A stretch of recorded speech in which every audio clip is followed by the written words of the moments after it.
मी जे काही चांगलं काम केलं असेल, माझं जर असेल चांगलं आणि खरंच काम केलं असेल तर मला सेवा करण्याची संधी द्यावी, हे घेऊनच मी आज या ठिकाणी पुढची येणाऱ्या निवडणुकीमध्ये सहभाग नोंदवणार आहे.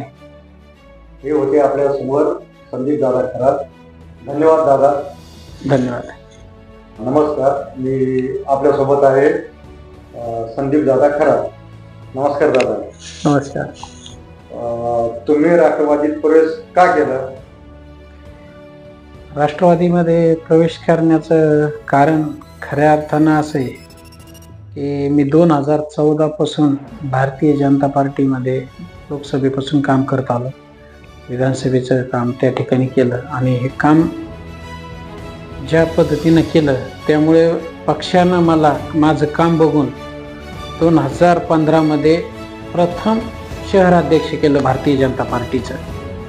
आणि माझ्या खऱ्या राजकीय आयुष्याची सुरुवात भारतीय जनता पार्टीने शहराध्यक्ष केल्यापासून 2015 पासून झाली.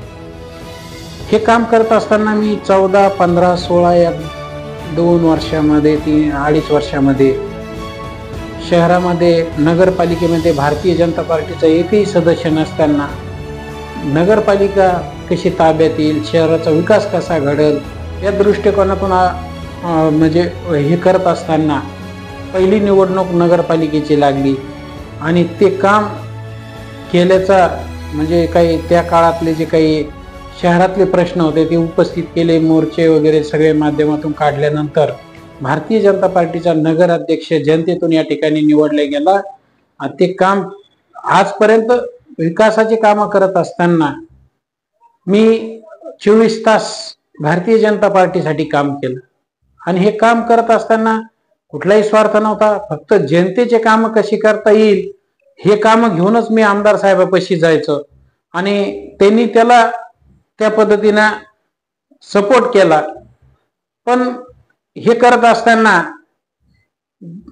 आजच्या या प्रशासकीय काळामध्ये आज ज्या होऊ घातलेल्या नगरपालिका निवडणूक आहे, ह्या निवडणुकीच्या काळामध्ये गेल्या 2 महिन्यामध्ये माझ्या विरोधात मागच्या वेळेस लढलेल्या उमेदवाराला तुम्ही आयात करून सनी मी ज्या प्रभागात काम केलं, शहरात काम केलं भारतीय जनता पार्टीचं 6 वर्ष मी शहराध्यक्ष आणि 3 वर्ष तालुका अध्यक्षपद भूषवत असताना सगळे काम करत असताना 24 तास पक्षासाठी राबवलं. ह्या वेळेची विधानसभा लोकसभा असेल सगळ्या याच्यात काम केले आणि हे काम करत असताना तुम्ही कुठलंही कारण नसताना माझ्या प्रभागातून माझी उमेदवारी नाकारली आणि हे नाकारल्यानंतर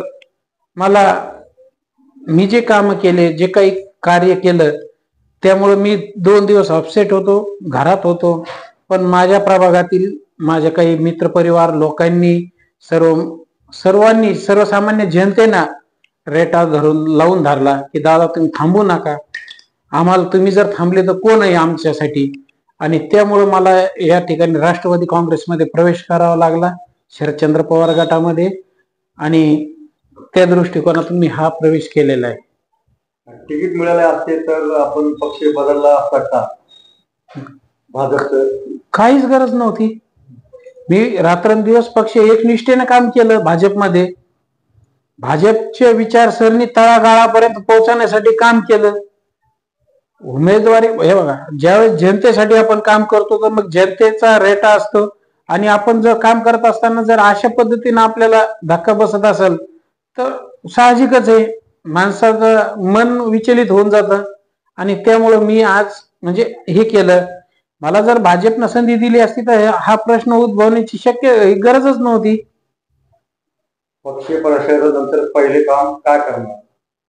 नाही, पक्ष प्रवेशानंतरचा विषय तो वेगळा आहे. आज नगरपालिका निवडणुका या ठिकाणी डोळ्यासमोर आहे. आपण आपल्या प्रभागामधल्या जनतेचा जो आदर आहे, ज्या भावना आहे, मी जे काम केलं त्या भावना लोकांना वाटतं अजून मोठ्या पद्धतीने आपल्या भागात काम झालं पाहिजे. या दृष्टिकोनातून त्यांच्या रेट्यामुळे मी या ठिकाणी आज